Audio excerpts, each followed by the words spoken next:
Welcome to Study with Zenith. For more videos, subscribe the channel and for latest update, follow us on Telegram and Instagram. अगर आपको इस subject की सारी videos चाहिए तो वो सारी वीडियो एक ही प्लेलिस्ट में मिलेंगी। उस प्लेलिस्ट के लिंक डिस्क्रिप्शन में एक बार आप जरूर चेक कर लेना। तो चलिए स्टार्ट करते हैं। लास्ट वीडियो में हमने आपको बताया था कि इंटरिम ऑर्डर्स क्या होते हैं और ये भी बताया था कि इंटरिम ऑर्डर से रिलेटेड जो प्रोविजंस दिए गए हैं सीपीसी में कहाँ कहाँ पर दिए गए हैं। तो यहाँ पर हम दोबारा से इस चीज़ को बता रहे हैं कि इंटरिम ऑर्डर से रिलेटेड जो प्रोविजन दिए गए हैं सीपीसी में वो दिए गए हैं ऑर्डर नंबर 24 में, ऑर्डर नंबर 25 में, ऑर्डर नंबर 26 में एंड ऑर्डर नंबर 38 से लेकर ऑर्डर नंबर 40 तक में।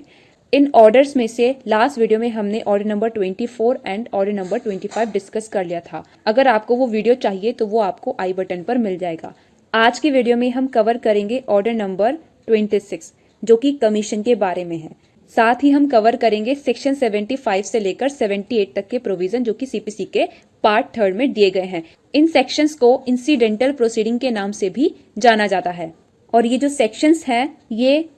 कोर्ट की जो कमीशन इशू करने की पावर है उससे संबंधित हैं और कमीशन के बारे में जो डिटेल प्रोविजंस हैं वो दिए गए हैं ऑर्डर नंबर 26 में। बेसिकली प्री में आपसे ये पूछ लिया जा सकता है कि भाई जो आपका कमीशन से संबंधित प्रोविजन दिया गया है सीपीसी में कहाँ दिया गया है, तो ये आपका ऑर्डर नंबर 26 एंड सेक्शन 75 से लेकर 78 में दिया गया है। और साथ ही आपको ये पता होना चाहिए कि यहाँ से आपका मेंस में ये क्वेश्चन बनता है कि जो पावर है ना कोर्ट की कमीशन इशू करने की, इसको एक्सप्लेन कीजिए। तो इस चीज के लिए ये सेक्शंस जो हैं ये जरूरी हैं और यहाँ पर कोर्ट कमीशन इशू करते समय अपनी डिस्क्रिशनरी पावर को क्या करता है, इस्तेमाल करता है। और कोर्ट इस पावर को या तो तब इस्तेमाल कर सकता है जब पार्टी क्या करती है, सूट की कोर्ट में अप्लाई करती है कमीशन इशू करवाने के लिए, या फिर सुओ मोटो वो इस पावर को एक्सरसाइज कर सकता है। बेसिकली जनरल रूल तो यह है कि जो विटनेसेस वगैरह होते हैं उनका एग्जामिनेशन किया जाना चाहिए ओपन कोर्ट में और वहीं पर क्या होना चाहिए, उनका क्रॉस एग्जामिनेशन वगैरह भी किया जाना चाहिए।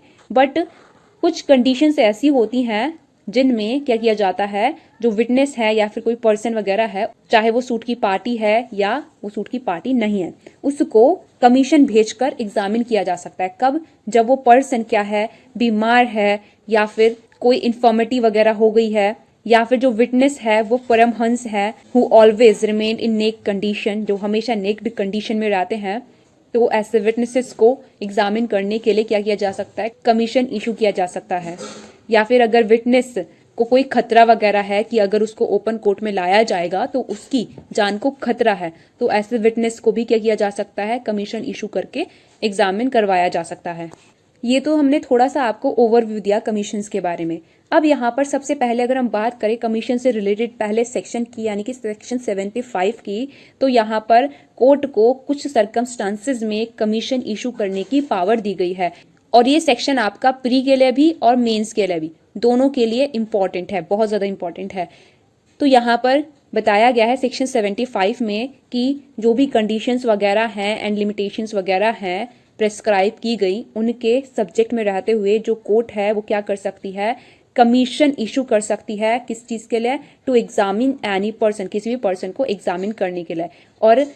जब किसी पर्सन को एग्जामिन करने के लिए कमीशन इशू की जाती है तो इससे संबंधित जो डिटेल रूल दिए गए हैं वो दिए गए हैं ऑर्डर नंबर 26 के रूल नंबर 1 से लेकर रूल नंबर 8 तक। दूसरा पॉइंट ये है कि जो कोर्ट है वो लोकल इन्वेस्टिगेशन वगैरह करवाने के लिए भी कमीशन इशू कर सकती है और ये जो लोकल इन्वेस्टिगेशन वगैरह करवाने के लिए कमीशन इशू की जाती है इससे संबंधित रूल दिए गए हैं रूल 9 से लेकर 10 तक। नेक्स्ट पॉइंट ये है कि जो कोर्ट है वो अकाउंट्स वगैरह एडजस्ट कराने के लिए या फिर उनको एग्जामिन करने के लिए क्या कर सकती है, कमीशन इशू कर सकती है और इससे संबंधित रूल दिए गए हैं ऑर्डर नंबर 26 में, रूल 11 से लेकर रूल नंबर 12 में। नेक्स्ट पॉइंट ये है कि अगर पार्टीशन वगैरह करवाना है तो इस चीज के लिए भी कोर्ट क्या कर सकती है, कमीशन इशू कर सकती है और इससे संबंधित जो रूल दिए गए हैं वो दिए गए हैं ऑर्डर नंबर 26 में, रूल नंबर 13 से लेकर रूल नंबर 14 में। नेक्स्ट पॉइंट ये है कि अगर कोर्ट ने कोई साइंटिफिक या फिर टेक्निकल या फिर एक्सपर्ट इन्वेस्टिगेशन करवाना है तो इसके लिए भी जो कोर्ट है वो इशू कर सकती है कमीशन और इससे संबंधित जो रूल दिए गए हैं वो ऑर्डर नंबर 26 के रूल नंबर 10A में दिए गए हैं। ये वाला जो रूल है ये प्री पॉइंट ऑफ व्यू के लिए इंपॉर्टेंट है, डायरेक्ट पूछ लिया जाता है कि साइंटिफिक इन्वेस्टिगेशन कराने के लिए जो कमीशन इशू की जाती है उससे संबंधित रूल कौन सा है, तो ये रूल नंबर 10A इससे संबंधित है। इसके अलावा अगर कोई ऐसी प्रॉपर्टी है जो मतलब जल्द ही क्या हो सकती है, खराब हो सकती है, लाइक जैसे कि फ्रूट्स वगैरह हैं, सब्जियां वगैरह हैं, ऐसी कोई प्रॉपर्टी है उस प्रॉपर्टी की सेल वगैरह कंडक्ट कराने के लिए भी जो कोर्ट है वो क्या कर सकती है, कमीशन इशू कर सकती है। और इससे संबंधित जो रूल है वो दिया गया है ऑर्डर नंबर 26 के रूल नंबर 10C में। नेक्स्ट पॉइंट ये है कि छोटे मोटे जो मिनिस्ट्रियल एक्ट वगैरह होते हैं उनको परफॉर्म कराने के लिए भी जो कोर्ट है वो क्या कर सकती है, कमीशन इशू कर सकती है। और इससे संबंधित रूल है आपका ऑर्डर नंबर 26 का रूल नंबर 10B। तो ये पूरी की पूरी लिस्ट जो है ये बहुत ज्यादा इंपॉर्टेंट है और ये लिस्ट जो है ये एग्जॉस्टिव नहीं है, किसी अदर पर्पस के लिए भी जो कोर्ट है वो क्या कर सकती है, कमीशन इशू कर सकती है। तो यहाँ पर आप इस पूरी लिस्ट को अच्छे से रट डालो कि कब कब कोर्ट कमीशन इशू कर सकती है, क्योंकि यहाँ से प्री में बहुत क्वेश्चन बनते हैं। ये तो था आपका सेक्शन 75, जहां पर हमने काफी सारे पॉइंट्स आपको बताए जिनके तहत जो कोर्ट है वो क्या कर सकती है, कमीशन को इशू कर सकती है। इन सभी पॉइंट्स को अब हम डिटेल में स्टेप बाय स्टेप डिस्कस करेंगे। सेक्शन 75 में जो सबसे पहला पॉइंट दिया गया है कि जो कोर्ट है वो किसी पर्सन को एग्जामिन करने के लिए कमीशन इशू कर सकती है। तो इससे रिलेटेड प्रोविजन दिए गए हैं ऑर्डर नंबर 26 के रूल नंबर 1 से लेकर रूल नंबर 8 तक में। और इन सभी रूल्स को ऑर्डर नंबर 26 में एक हेडिंग के अंदर डाला गया है जो कि है कमीशन टू एग्जामिन विटनेसेस।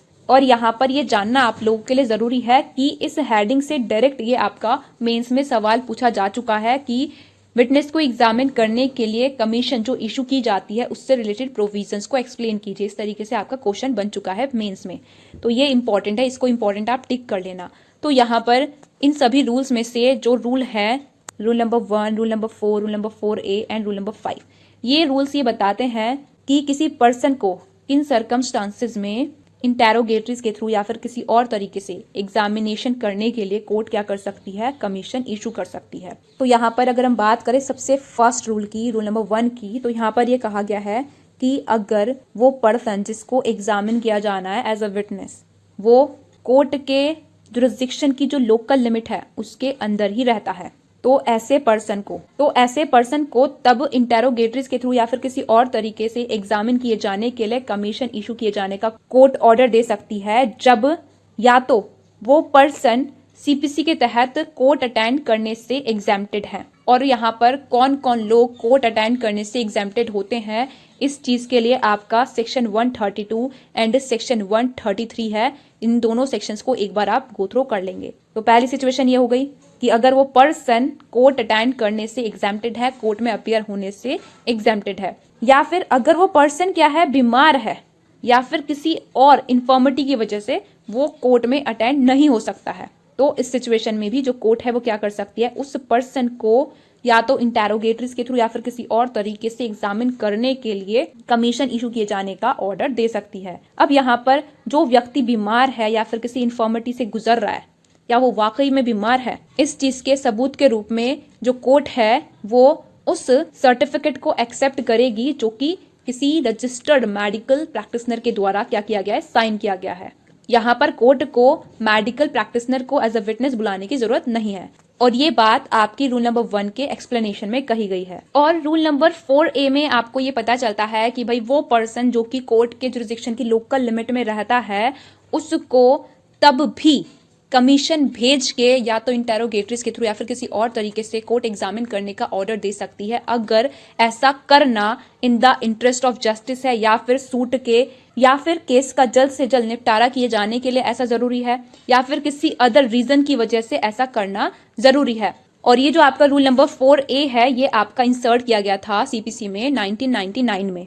और इस रूल में ये पॉइंट भी मेंशन है कि जो एविडेंस रिकॉर्ड किया जाएगा कमीशन भेज के उसको एविडेंस में पढ़ा जाएगा। इसके बाद आपका नेक्स्ट है रूल नंबर 4 ऑर्डर नंबर 26 का, जिसमें ये बताया गया है कि जो कोर्ट है वो किसी पर्सन को इंटेरोगेटरीज के थ्रू या फिर किसी और तरीके से एग्जामिन करने के लिए कमीशन तब भी इशू कर सकती है जब अगर वो पर्सन रिसाइड करता है कोर्ट के जुरिस्डिक्शन की जो लोकल लिमिट है उसके परे, या फिर वो कोर्ट के जुरिस्डिक्शन की जो लोकल लिमिट है उसको उस डेट से पहले जिस दिन उसको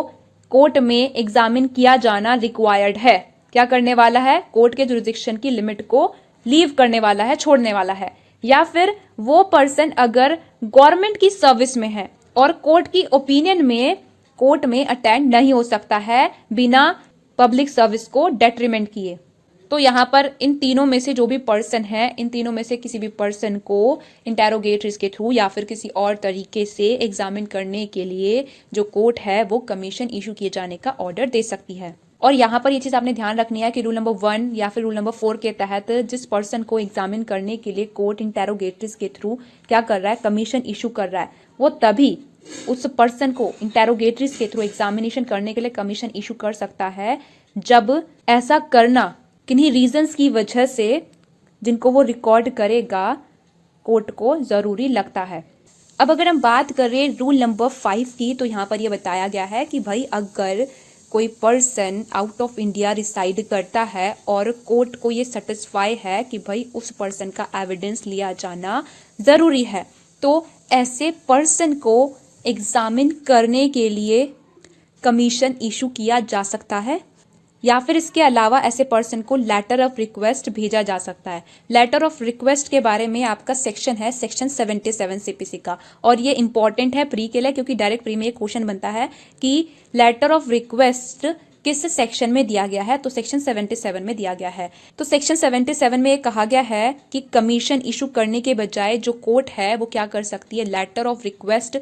भेज सकती है, इशू कर सकती है ऐसे विटनेस को एग्जामिन करने के लिए जो कि ऐसी प्लेस पर रिसाइड करता है जो इंडिया के अंदर नहीं है। तो यहाँ पर हमने आपको बताया कि किसी पर्सन को एग्जामिन करने के लिए किन किन सर्कमस्टांसेस में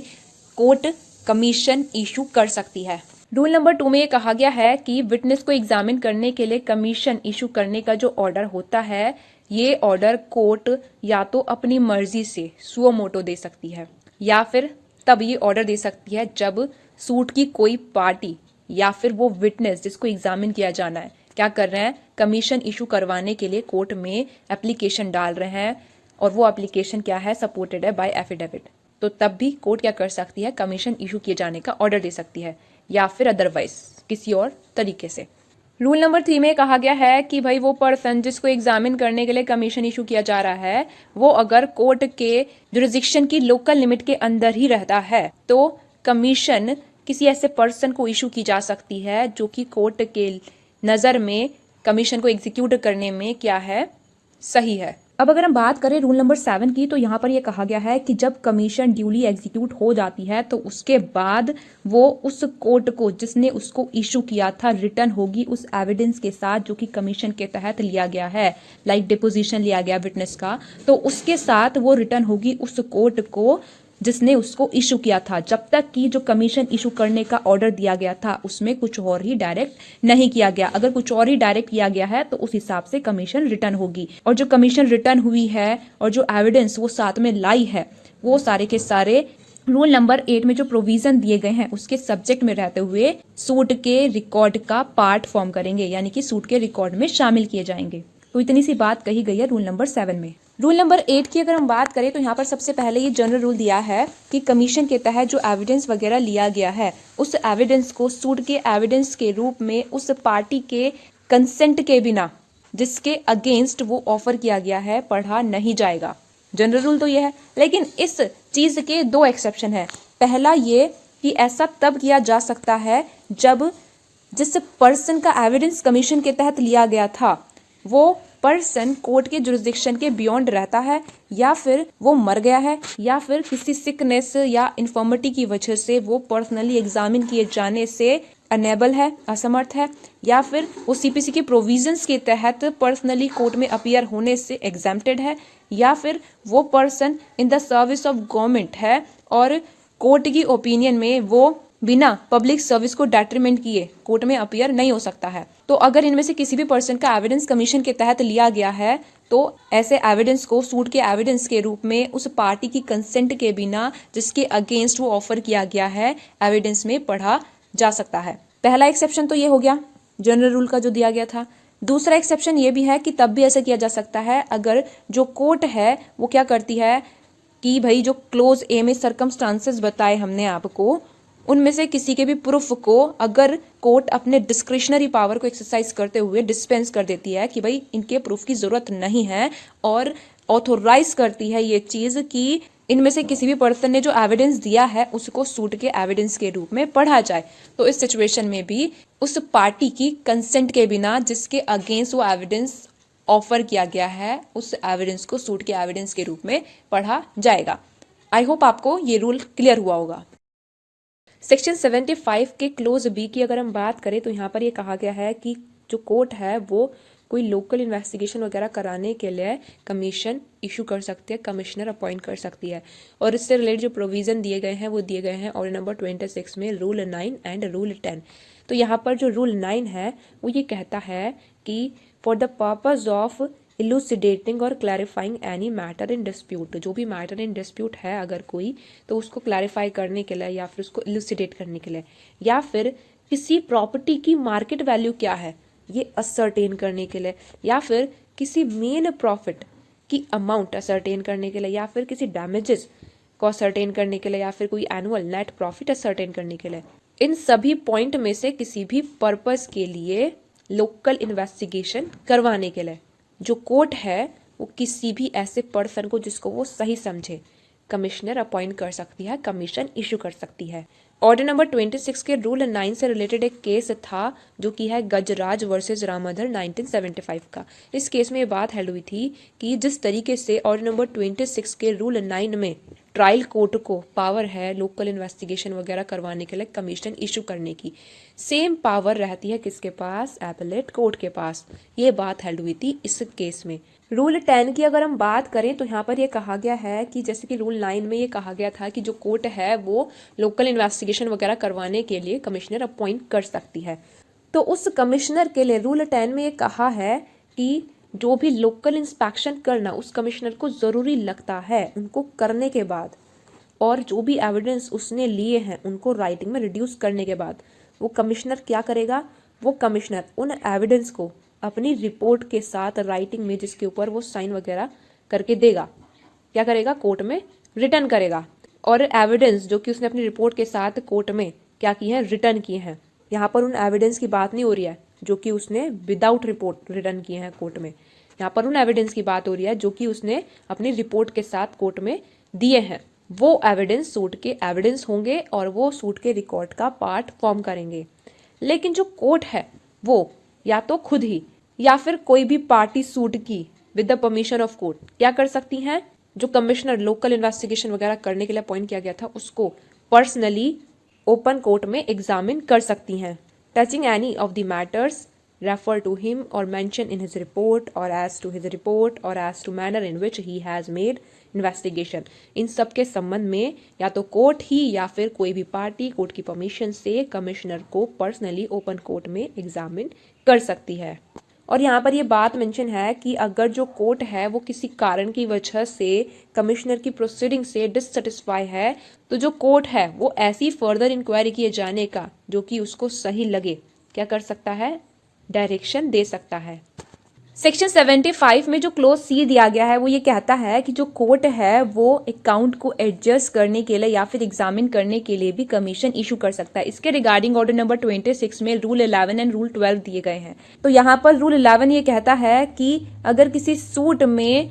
अकाउंट का एडजस्टमेंट या फिर एग्जामिनेशन किया जाना जरूरी है तो जो कोर्ट है वो किसी पर्सन को जिसको वो सही समझे कमीशन इशू कर सकती है और उसको ऐसा एग्जामिनेशन या फिर एडजस्टमेंट कराने के लिए डायरेक्ट कर सकती है। और इस पर्पस के लिए रूल 12 में ये कहा गया है कि जो भी नेसेसरी इंस्ट्रक्शंस वगैरह दिए जाने चाहिए कमिश्नर को वो नेसेसरी इंस्ट्रक्शंस कोर्ट कमिश्नर को देगी और अकाउंट को एडजस्ट कराने के रिगार्डिंग और उसका एग्जामिनेशन करने के रिगार्डिंग जो भी प्रोसीडिंग वगैरह कमिश्नर ने की हैं और अगर कोई रिपोर्ट वगैरह उसने तैयार की है तो वो चीज सूट में एविडेंस होगी। ये कहा गया है रूल नंबर 12 में। अब अगर हम बात करें सेक्शन 75 के क्लोज डी की तो यहाँ पर ये कहा गया है कि जो कोर्ट है वो पार्टीशन वगैरह कराने के लिए भी कमीशन इशू कर सकती है और इस पॉइंट के रिगार्डिंग रूल दिए गए हैं रूल 13 एंड रूल 14। तो यहाँ पर सबसे पहला जो रूल है, रूल 13, ये कहता है कि अगर किसी इमूवेबल प्रॉपर्टी के पार्टीशन के लिए प्रिलिमिनरी डिक्री पास की गई है तो जो कोर्ट है वो क्या कर सकती है, किसी ऐसे पर्सन को जो कि उसको सही लगता है कमीशन इशू कर सकती है, जैसा कि डिक्री में राइट डिक्लेयर किए गए हैं उसके अकॉर्डिंग पार्टीशन या फिर सेपरेशन कराने के लिए। इसके बाद रूल 14 में कहा गया है कि भाई जो कमिश्नर है वो जो भी इंक्वायरी करना ज़रूरी है उन इंक्वायरीज को करने के बाद क्या करेगा, डिवाइड करेगा प्रॉपर्टी को into the required number of shares and allot them to the parties. जितना रिक्वायर्ड नंबर ऑफ शेयर्स है उन शेयर्स में क्या करेगा, प्रॉपर्टी को डिवाइड करेगा और उनको अलॉट कर देगा पार्टीज को, पक्षकार को। फिर इसके बाद जो कमिश्नर है वो प्रिपेयर करेगा a report appointing the share of each party and distinguishing the same by meters and bounds and transmitted to the court. और फिर जो कोर्ट है वो क्या करेगी, डिफरेंट पार्टीज के जो भी ऑब्जेक्शंस वगैरह हैं उनको सुनने के बाद फाइनल अलॉटमेंट कर देगी। अब अगर हम बात करें सेक्शन 75 के क्लोज ई की, तो यहाँ पर ये कहा गया है कि कोई साइंटिफिक या फिर टेक्निकल या फिर एक्सपर्ट इन्वेस्टिगेशन कराने के लिए भी जो कोर्ट है वो क्या कर सकती है, कमीशन इशू कर सकती है। और इसके रिगार्डिंग जो प्रोविजन दिया गया और नंबर 26 में वो है रूल नंबर 10A। तो यहाँ पर बस यही बात कही गई है कि साइंटिफिक इन्वेस्टिगेशन कराने के लिए कोर्ट क्या कर सकती है, कमिश्नर वगैरह को अपॉइंट कर सकती है। और जैसे ही जो कमिश्नर अपॉइंट किया गया इन्वेस्टिगेशन वगैरह करवाने के लिए, साइंटिफिक, टेक्निकल या फिर एक्सपर्ट, तो जब वो इन्वेस्टिगेशन कंडक्ट कर लेगा तो उसके बाद वो एक रिपोर्ट वगैरह उस टाइम के अंदर जो कि कोर्ट के द्वारा प्रेस्क्राइब किया गया है कोर्ट में सबमिट करेगा। सेक्शन 75 के अगर हम F पॉइंट की बात करें तो यहाँ पर ये कहा गया है कि सेल कंडक्ट कराने के लिए कोर्ट क्या कर सकती है, कमीशन इशू कर सकती है। और इस चीज़ से संबंधित प्रोविजन दिया गया है ऑर्डर नंबर 26 के रूल नंबर 10C में। तो भाई किस चीज़ की सेल कराने के लिए कमीशन इशू किया जा सकता है, भाई अगर कोई ऐसी मूवेबल प्रॉपर्टी सूट का सब्जेक्ट मैटर है जो कि प्रिजर्व करके नहीं रखी जा सकती है, अगर उसको बेचा नहीं गया तो उसकी वैल्यू को रिकवर नहीं किया जा सकता है। लाइक कोई फ्रूट्स वगैरह हैं या फिर कोई सब्जियां वगैरह हैं, तो भाई उनको प्रिजर्व करके नहीं रखा जा सकता क्योंकि वो खराब हो जाएंगे। अगर उसको रखे रहेंगे, उसको बेचेंगे नहीं, तो उसकी वैल्यू रिकवर नहीं की जा सकती है। तो इस सिचुएशन में जो कोर्ट है वो क्या कर सकती है, ऐसी मूवेबल प्रॉपर्टी को बेचने के लिए कमीशन अपॉइंट कर सकती है, जिसको कोर्ट रेस्पॉन्सिबिलिटी देगी कि भाई इस पर्टिकुलर प्रॉपर्टी को आप बेचिए और जो भी प्रोसीड्स रिसीव हुआ है ऐसी प्रॉपर्टी को बेचने के साथ अलॉन्ग विद द रिपोर्ट आप उसको सबमिट कीजिए। अब यहाँ पर अगर हम बात करें सेक्शन 75 के G पॉइंट की, जिसमें ये कहा गया है कि जो कोर्ट है वो किसी मिनिस्ट्रियल एक्ट को परफॉर्म करवाने के लिए कमीशन इशू कर सकती है। तो इस पॉइंट के रिगार्डिंग जो प्रोविज़न दिया गया है वो दिया गया ऑर्डर नंबर 26 के रूल नंबर 10B में। तो यहाँ पर अगर हम बात करें कि भाई मिनिस्ट्रियल एक्ट क्या होते हैं, ये वो एक्ट होते हैं जो कि बिल्कुल अच्छी तरीके से डिफाइन कर दिए जाते हैं, प्री डिफाइंड होते हैं, जो जिनमें अपना डिस्क्रिप्शन इस्तेमाल करने की गुंजाइश नहीं होती है, जिनमें माइंड अप्लाई करने की गुंजाइश नहीं होती है। ऐसे एक्ट जो कि प्री डिफाइंड होते हैं, जो कि जुडिशियल नेचर के नहीं होते हैं। तो अगर ऐसे एक्ट को कोर्ट खुद ही क्या करती है, परफॉर्म करती है, तो जो कोर्ट का वैल्यूएबल टाइम है वो जो कि उसको इंपॉर्टेंट जुडिशियल फंक्शंस को परफॉर्म करने में लगाना चाहिए, उसमें वो नहीं लगा पाएगी। तो इसी वजह से कोर्ट क्या करती है, मिनिस्ट्रियल एक्ट को परफॉर्म करने के लिए कमीशन को अपॉइंट करती है, कमीशन को इशू करती है। अब यहाँ पर रूल 15 से लेकर रूल 18B तक जो दिए गए हैं ऑर्डर नंबर 26 में, ये कमीशन के रिगार्डिंग जनरल प्रोविजंस हैं। तो यहाँ पर सबसे पहले अगर हम बात करें रूल 15 की, तो अगर आपसे सवाल पूछ लिया जाए कि क्या कमिश्नर जो अपॉइंट किया जाता है वो रिम्यूनरेशन के लिए एंटाइटल होता है, क्या उसको रिम्यूनरेशन वगैरह दिया जाता है, तो बेसिकली इस चीज़ के रिगार्डिंग सीपीसी में कोई एक्सप्रेस प्रोविज़न तो नहीं है। बट ऑर्डर नंबर 26 का जो रूल नंबर 15 है उसमें ये कहा गया है कि ऑर्डर नंबर 26 के तहत कमीशन को इशू करने से पहले जो कोर्ट है वो क्या कर सकती है, वो उस पार्टी को जिसके इंस्टांस पर या फिर उस पार्टी को जिसके बेनिफिट के लिए कमीशन इशू किया जाना है, क्या कर सकती है, उस पार्टी को ऑर्डर कर सकती है कि इतने टाइम के अंदर जो कि वो फिक्स करेगी वो सम ऑफ मनी जो कि कमीशन के एक्सपेंस के लिए क्या है, रीजनेबल है, कोर्ट में पे करो। इस चीज़ के लिए कोर्ट ऑर्डर दे सकती है रूल नंबर 15 के तहत। अब यहाँ पर रूल 16 से लेकर रूल 18 तक कमिश्नर की पावर बताई गई है, जिसको ऑर्डर नंबर 26 के तहत अपॉइंट किया जाता है। तो यहाँ पर सबसे पहला पॉइंट ये है कि जो कमिश्नर है उसको अथॉरिटी है to examine the parties and the witnesses and any other person who the commissioner thinks can give evidence in the matter referred to him. यानी कि उस पार्टी को या फिर उस विटनेस को या फिर किसी अदर पर्सन को जिसको कमिश्नर ये सोचता है कि भाई ये उस मैटर के संबंध में जो कि मैटर उसको रेफर किया गया है एविडेंस दे सकता है, तो ऐसे पार्टीज को या फिर ऐसे विटनेस को या फिर ऐसे अदर पर्सन को कमिश्नर को एग्जामिन करने की क्या है अथॉरिटी है। सेकंड पॉइंट ये है कि जो कमिश्नर है वो पार्टीज को डायरेक्ट कर सकता है किसी डॉक्यूमेंट को प्रोड्यूस करने के लिए जिस डॉक्यूमेंट को एग्जामिन किया जाना क्या किया गया है रिक्वायर्ड किया गया है। नेक्स्ट पॉइंट ये है कि जो कमिश्नर है वो with the permission of court की परमिशन से क्या कर सकता है, उसको पावर है कि वो किसी लैंड या फिर बिल्डिंग में एंटर और सर्च कर सकता है। नेक्स्ट पॉइंट ये है कि अगर जो पार्टीज हैं वो कमिश्नर के समक्ष अपीयर होने से क्या हो जाती हैं, फेल हो जाती हैं after the order of the court के ऑर्डर के बाद भी, तो तब जो कमिश्नर है वो एक्स पार्टे प्रोसीड कर सकता है। तो ये सब पावर्स हैं कमिश्नर की।